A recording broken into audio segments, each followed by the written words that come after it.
Okay, we're going to continue. There's not a lot of time left, but let's get started anyway, because these should be exciting slides. All right, so for this set of slides, I'm going to introduce deep Q networks.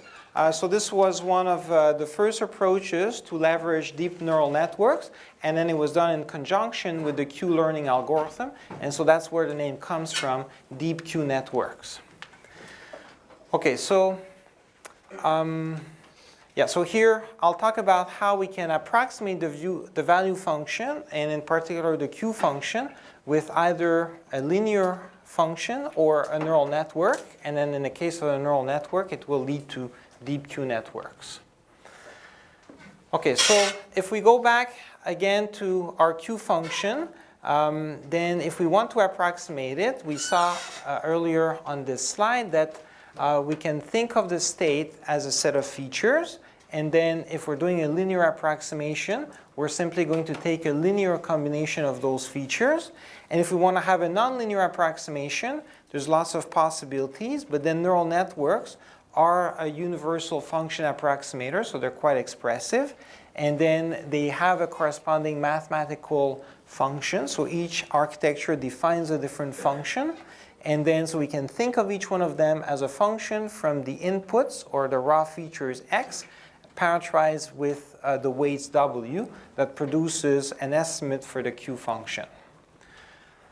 Okay, so now we've seen what is a neural network and a deep neural network. We've seen how we can train them by gradient descent. And the question will be now, if we want to use that in the context of Q learning, how can we do it? So with Q learning, what happens is that we have at any point in time an estimate of our Q function, and then there's a target that corresponds to the reward that we observe, and then the next state that we arrive at, where we can compute what is going to be the best value by taking a max over actions. Right? So then this target, if we compare it to our Q value estimate, then we would like to do a correction based on that. And then earlier, when we talked about Q learning, we would literally take this difference and then simply try to revise our estimate by trying to minimize that difference. Now, we can minimize that difference in many ways, and one approach could be to formulate an optimization problem. Right? Here we could define a loss function. I'm going to call it the error function. And then this error function is going to take, again, my estimate, minus here the target. Okay, and now this slide has a problem, so this has been shifted. Let me fix that. Yeah. Okay, so there we go.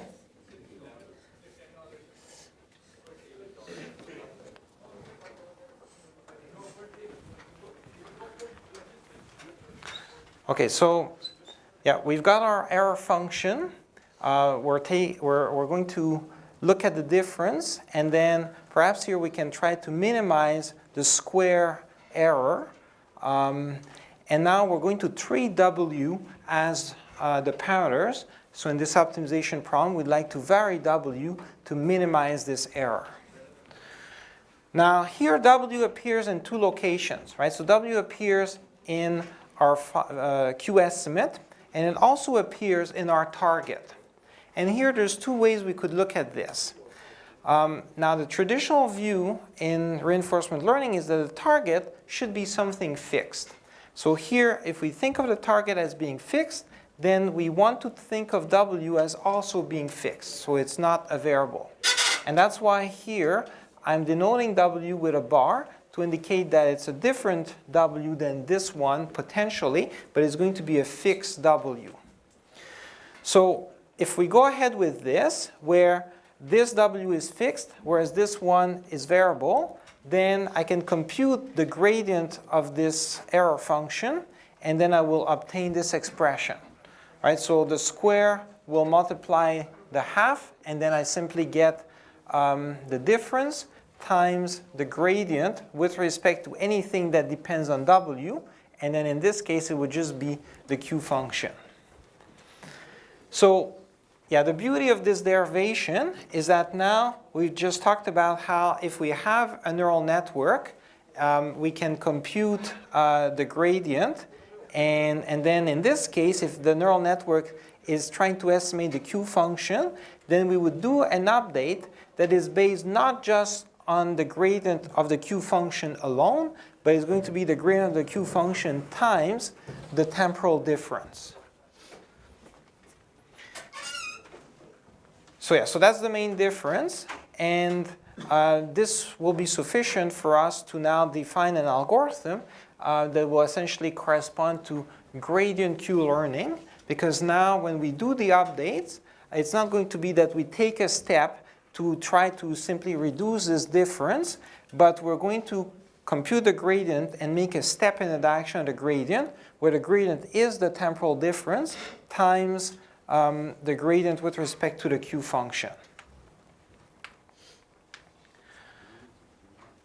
Okay, so this gives us the following version of QLearning with neural networks or otherwise any type of function approximator, where we would initialize the weights at random. What is common is to consider weights that are initialized uniformly at random. And then we would simply go through this loop where we update the weights at every step based on the gradient. So the idea is that, again, we select an action, execute it, observe the next reward, and then the next state. This allows us to compute the difference, and then we also compute the gradient of the Q function, and then we take a step in the direction of the gradient. Okay, so then alpha here is a learning rate, and then so we'll simply update the weights in this manner. Yes? When we do gradient descent, we treat Q target as a constant, right? Like R plus gamma max.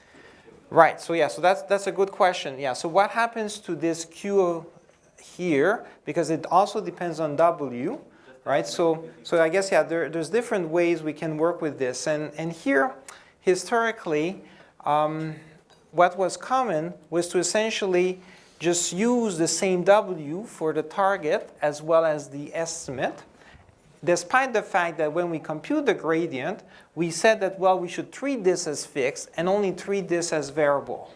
Okay?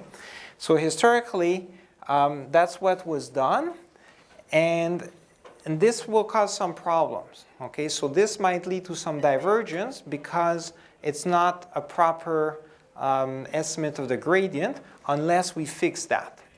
And then one solution is to introduce, in fact, two networks, to have one network for main estimate and then another network for the target. And then keep the target network fixed and then simply update the other network. And then this will get rid of the problems. But historically, there was just one network, and then it was the same network would produce the estimate here as well as here. And then sometimes it works, and then sometimes it might lead to some divergence. Yeah. Okay, so as a quick recap, when we talked about QLearning in the tabular case, we saw that QLearning will converge as long as we have the following conditions for the learning rate. And then here the learning rate, to satisfy those conditions, we can simply keep account of how often we visit every state action pair. And then as long as this count is inverted to define our learning rate, then we can guarantee convergence. Okay? So the QLearning algorithm in the tabular case was just this expression. Now, in the context of gradient QLearning, if we make a linear approximation, then we would have something similar. And then we will arrive at roughly the same expression, but then where here, when we do the update, we also multiply by the gradient of the Q function. In this case, the gradient would be very similar, so it's very simple if it's a linear function. And and then it will also converge under the same conditions. Okay, so it turns out that even if we don't fix W here, as long as we're working with some linear function approximator, then this will converge despite the fact that we haven't fixed W. Okay, but then if we consider a nonlinear gradient approximation, so a nonlinear function approximation for the Q function, then even if we satisfy those conditions here, QLearning might diverge. And the problem, again, is the fact that here we haven't fixed W. If we don't fix W here, when we compute the gradient, what happens is that it gives us some direction in which we can update W. But when we do the update, we're going to change both the estimate here and the target. And this becomes problematic because if the target is shifting while we're updating our main network, right, then we might not be able to converge. Yeah, so that's an important issue, and that's why later on, then target networks were introduced to really fix this and only update this part. If it happens to be nonlinear, then we might have some divergence. So even if we have a learning rate that decreases at the right rate, the problem is that whenever we update W to essentially decrease the temporal difference between two time steps, then we might introduce some errors anywhere into our surface. Right? So if I just go back, in the case of tabular QLearning, whenever we do an update, it's only for a specific state action pair. But then with gradient QLearning, whether it's linear or nonlinear, in both cases, whenever we do an update, the update will be with respect to the parameters W, but then W might influence all the estimates for any state action pair. So even though we're really trying to minimize the temporal difference at a specific state action pair, and we're definitely going to be decreasing the error here, we might increase the error elsewhere. In the case where the Q function is linear, you can still guarantee convergence, although I'm not going to go into the details for that. But in the case where it's nonlinear, then we can't guarantee convergence anymore. Okay, so this is a big problem, and then for a long time, this plagued the QLearning algorithm, and there was a lot of research in terms of trying to find ways to make this converge. Okay, so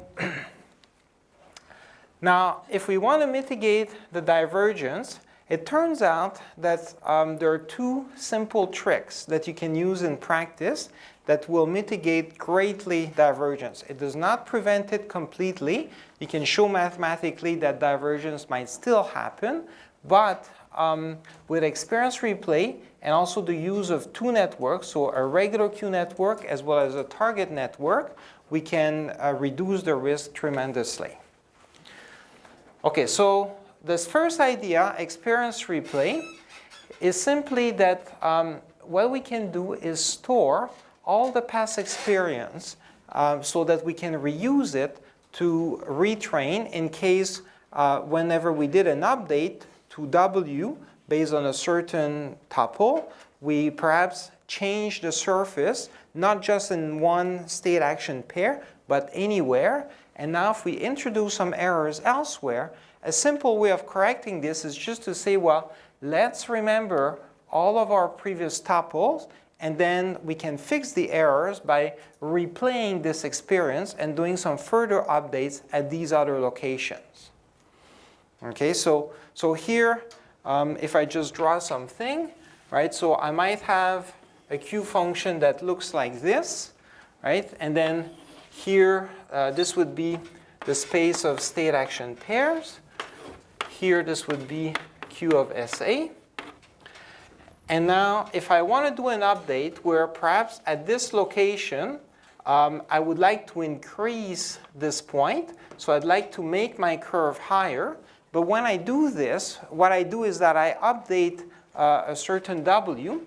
and then when I increase here, it might decrease elsewhere and cause the curve to change globally, right? So that's how there might be some problems related to divergence. But now, if I remember some previous tuples, where in the past, you see, I had already updated at these locations here, and I knew that those points were already pretty good, so perhaps the temporal difference at those state action pairs were okay.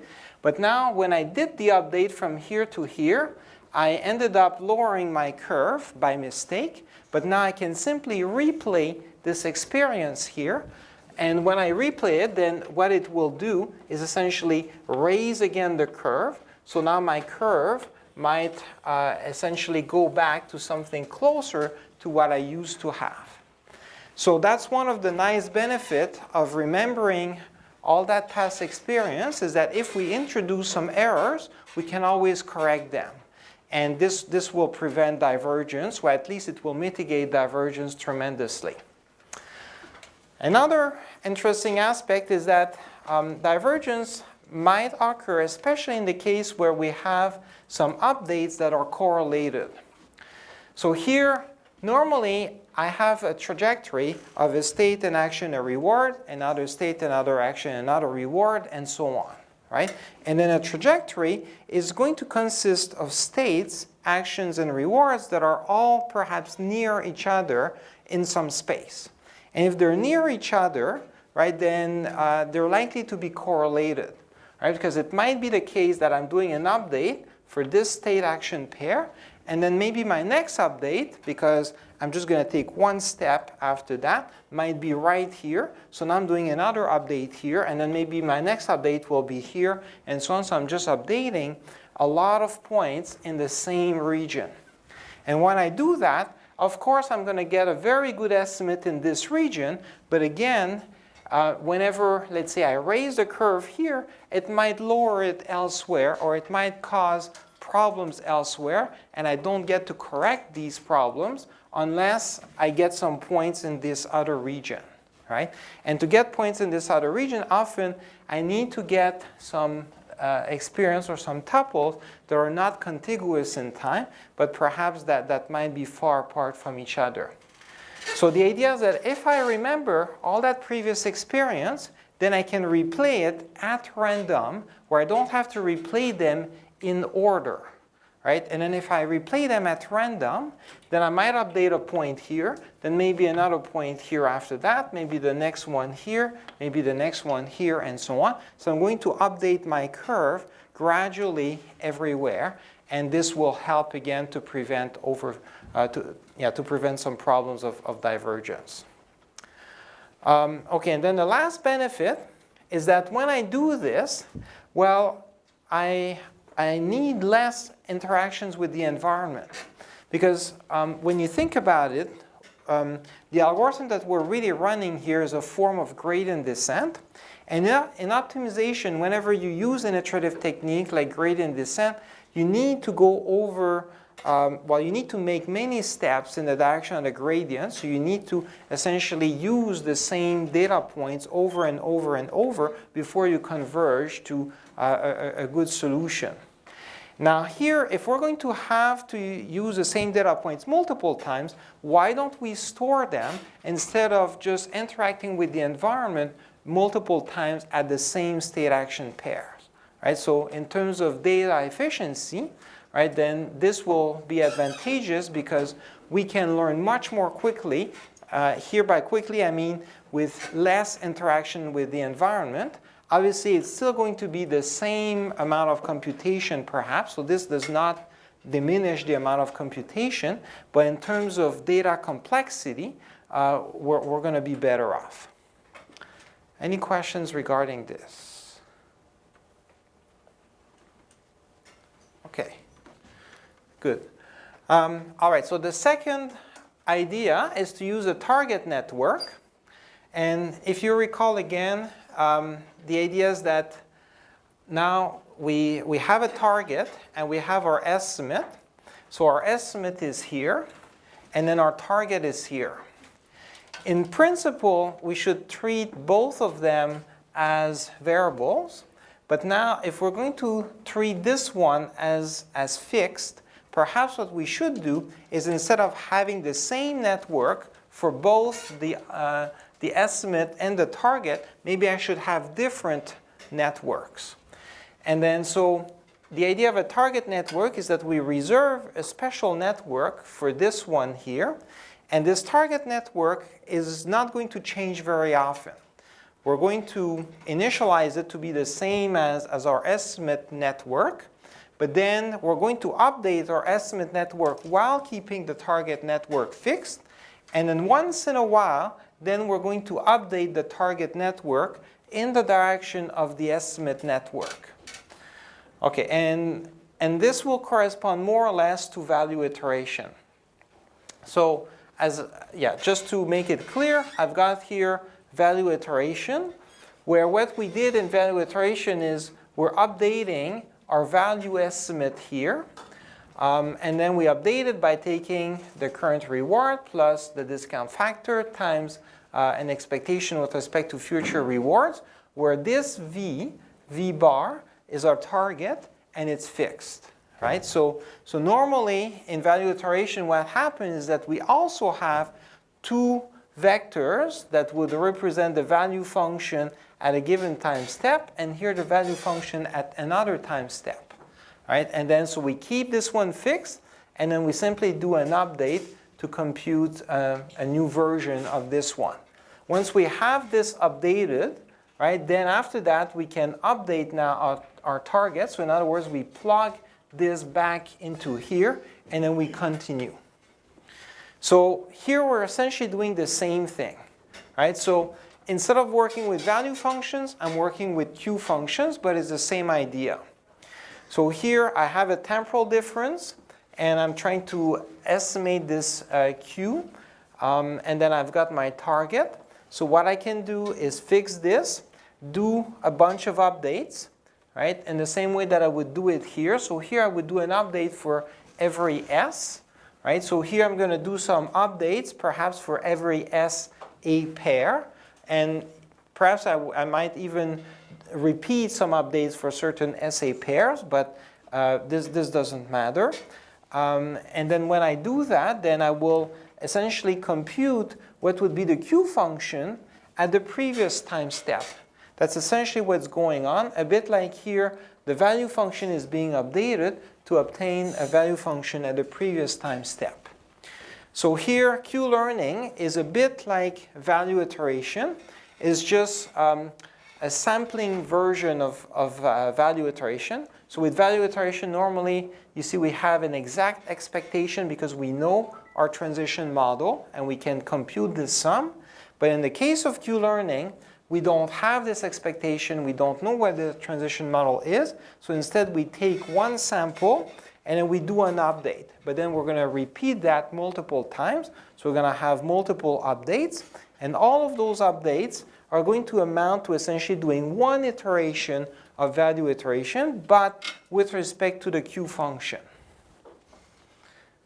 Does that make sense? Any questions? As the first iteration, we set the W bar as a random values between -1 to 1. Yes. Oh. Yeah, so here you can set W to anything you want initially. So both W bar and W can be set to anything. They would typically be set to the same thing. Okay, and then, so yeah, they start with anything, and then it's a bit like with value iteration, we can also set V to be anything, and then we have this contraction mapping that guarantees that it will converge regardless of where we start from. So here, even if our initial estimate is not so good, it doesn't matter, right? So with enough iterations, this will converge. Yeah. Okay. All right, so these ideas were put together into a technique called Deep Q network. So this was proposed by Google DeepMind a few years ago. And the idea was to essentially use neural networks as the representation of the Q function. and then to use experience replay with a target network to ensure that there is good convergence and to prevent, I guess, divergence to as much as possible. When they first proposed that, it led to a breakthrough where they tried this on some Atari games. So these are classic video games, and you might wonder, what's the interest in doing this? I mean, isn't it supposed to be humans that play the games? But the idea is that if our agent is intelligent, perhaps as intelligent as a human, then it should be able to play the game and to play it well. So you can think of this as a test bed. Obviously, it has no industrial relevance, but it's a nice test bed to demonstrate that we have good algorithms. And then, so what was interesting is that not only did it play well, but it actually surpassed human performance. So they had some regular human players, and then they compared the performance of this QLearning agent, and then it surpassed human performance in several video games. Okay, so the DeepQ network algorithm works as follows. So it's essentially the QLearning algorithm that we saw before, but with these two slight modifications where now we have a target network and we also do experience replay. So there's our main loop as before, where in that main loop we interact with the environment. So that means we execute an action, obtain a reward, observe the next state. Now, once we have this, we can take this information and put it into an experience buffer. Okay, so this is going to be reused later on whenever we do experience replay. So we can store that information. And now we're going to start updating our Q function, which is represented by a neural network, by sampling a mini batch of experiences from the buffer. So the buffer is storing lots of previous experiences, and then we're going to replay a mini batch. So here it can be maybe 100 or 1,000 of them. So it depends on each problem. And then for each experience that you replay in the mini batch, what you do then is an update. Okay, so the updates are based on all these experience replays in the mini batch, as opposed to just the actual interaction with the environment. So that's why here you see I'm using this hat notation to indicate that these are not real from the environment. I mean, they were real at some point, but now they are coming from the buffer. And then I'm going to use that to do multiple updates. And then every C steps, I'm going to update my target network. So this is the other interesting thing, that normally, you see, because W bar is fixed, if it remains fixed all the way through and it never changes, then I've got a problem, because then I will never really be able to update my estimate to be very far from this fixed QW. But then once in a while, every C steps, I'm going to update W bar to be W. And this corresponds again to what we do normally in value iteration, where we have a value estimate, and then we do a Bellman backup, and then that gives us a new estimate, and then we replace that estimate. So here, think of these C steps as essentially corresponding to an implicit Bellman backup. And then at that point, once we've completed the Bellman backup, then we update W. That's more or less what's going on. Yeah?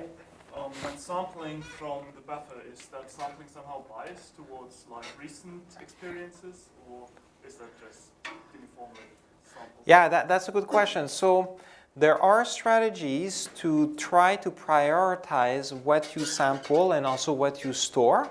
Now, in general, if you want, you can simply store in the buffer like everything on a first come, first serve, and then whenever you replay, you can just sample uniformly at random.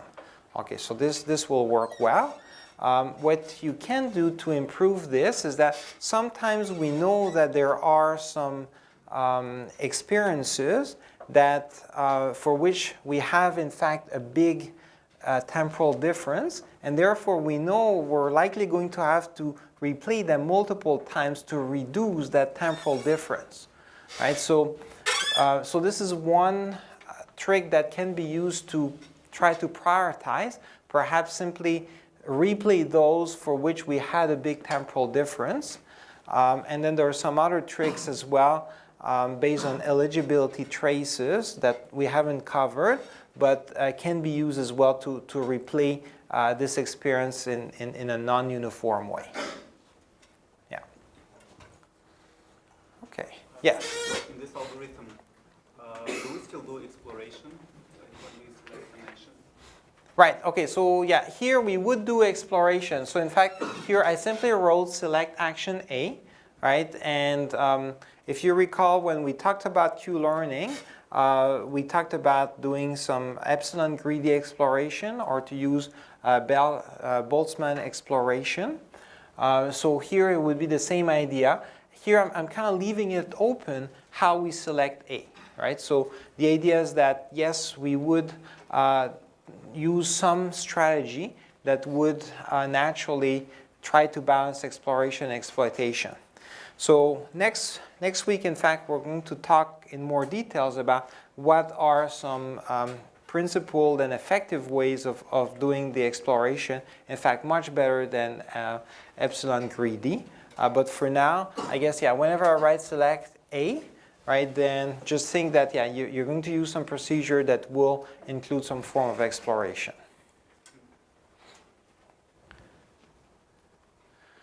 Okay, so the DeepQ network that was first proposed by Google DeepMind had the following architecture. The idea is that for Atari games, what is challenging is that we're asking the computer to play in the same way as humans would play, simply by looking at the video sequence. Right? So the way we play a game is that there's a screen, right, and then we can see the configuration of the screen, and then we can recognize perhaps what we need to do based on what's in the screen. And now for a computer, this is challenging because the screen, in order for the computer to understand what's there, it needs to be able to do effectively computer vision to implicitly recognize what might be the object or the various features that matter to play this game. And then so one approach to tackle this is to design a convolutional neural network. And so here, this is a very simple convolutional neural net. What happens is that we've got the image that is fed into a first layer of convolution. This indicates that we're taking a rectified linear unit. There's a second layer of convolution, again, rectified linear unit. Then fully connected. And then here, these are all the outputs that correspond to the different actions that can be done in these games with a joystick. Okay, so those games, they had a finite discrete set of actions, and then they would correspond to, I guess, moving the joystick in any of 8 directions, and then you could, at the same time as you move the joystick, press this red button. This is essentially the entire space of actions. So the idea is that now this DeepQ network, you see, is taking as input an image, and then what the convolution do is to essentially extract some patterns from the image that perhaps are indicative of what might be important in the game. And then the output here is going to be a Q function where there's a value for every action. And the idea is that if we have a value for every action, then we can always recover a policy simply by looking at which value or which action has the highest value. This would be the action that would be selected for a particular state. Okay. So it's remarkable that a computer can do this, and in fact, it can do this quite well. Today, for the majority of those Atari games, computers can play better than humans, and here they play in the same way as humans, just using the field of view. Any questions regarding this? Yeah? Is QLearning still applicable if we have Good question. Yeah, so if we have continuous action spaces, then this approach won't work because here we would need to have an output for every single action, right? So we're going to see by the end of this lecture another approach that's based on policy gradient methods that will allow us to work with continuous actions. Yeah. I'm curious, how do they define the reward function for this? The reward function has to be defined by the researcher beforehand. Right, okay, so here, I guess for each game, there would be a reward function. Now, I'm not too familiar with each game, but I mean, some games, what happens is that you win some points whenever you shoot down some, I guess, opponents or monsters or whatever, right? And then, so depending on the game, right, there will typically be some score, and then what the reinforcement learning agent is trained to do is to essentially maximize its score. What I mean is, do they do computer vision on that part and then treat it separately as a reward, or just let it also learn by itself? Oh, I see. So yeah, is it doing computer vision to recognize the score that is essentially a digit that appears on the screen? Right? So yeah, so that's that's a good question. So I don't think it's doing that. So as far as I know, here they have access directly to the reward that's provided by the game engine. But in theory, there's no problem for recognizing the digit. I mean, recognizing digits in computer vision is actually one of the oldest problems that was solved a long time ago whenever we needed to read zip codes and postal codes. Okay, so that part can be done easily.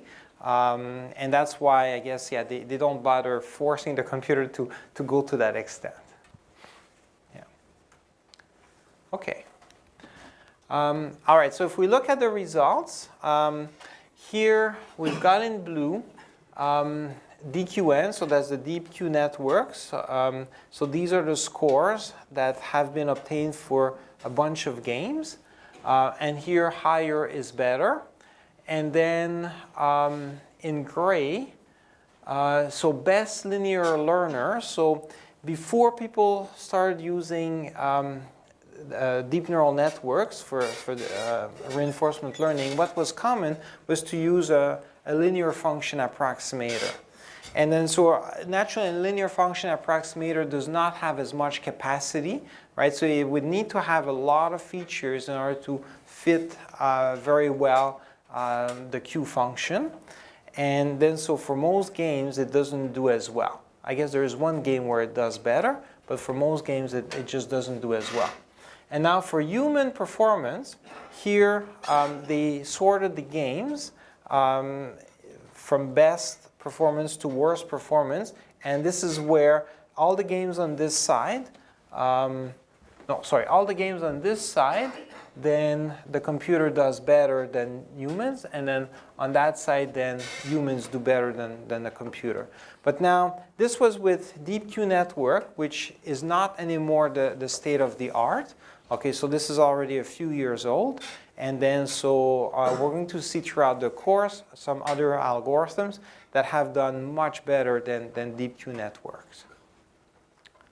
Okay, any other questions? Yes? So in this reinforcement learning problems, is the only way how we get desired behavior from an agent is by assigning reward functions? So that's the only part that we can... Right, okay, yeah, that's a great question. So yeah, in reinforcement learning, how's the learning driven? Is it just through reward function? And the answer in theory is yes. So that's really the only signal, but it's a weak signal. And today, in fact, what a lot of people are doing is now investigating approaches to drive the learning, not just based on the reward, but based on additional cues. So for instance, in the context of Atari games, where there's a video sequence, right, then you could simply predict what is going to be the next frame. And if you can predict what's going to happen in the game, that means you already understand a lot about the game. And then perhaps that's information you can use as well to come up with a good Q function. right? So these would be auxiliary tasks that are often correlated with the main task of playing well, and then so you can learn from those auxiliary tasks to speed up as well the learning that's just based on the rewards. And then this has been shown to help as well tremendously, because at least for us humans, it's well known that when we're asked to play a game, it's not like we're just dropped into a game and then we're completely clueless. We already have prior knowledge because we've already learned how to play other games or how to do other tasks, and that helps us to perform well. And then so now a lot of people are exploring this as well, how to leverage auxiliary tasks to speed up the learning. Yeah. Okay. All right, so this concludes this set of slides.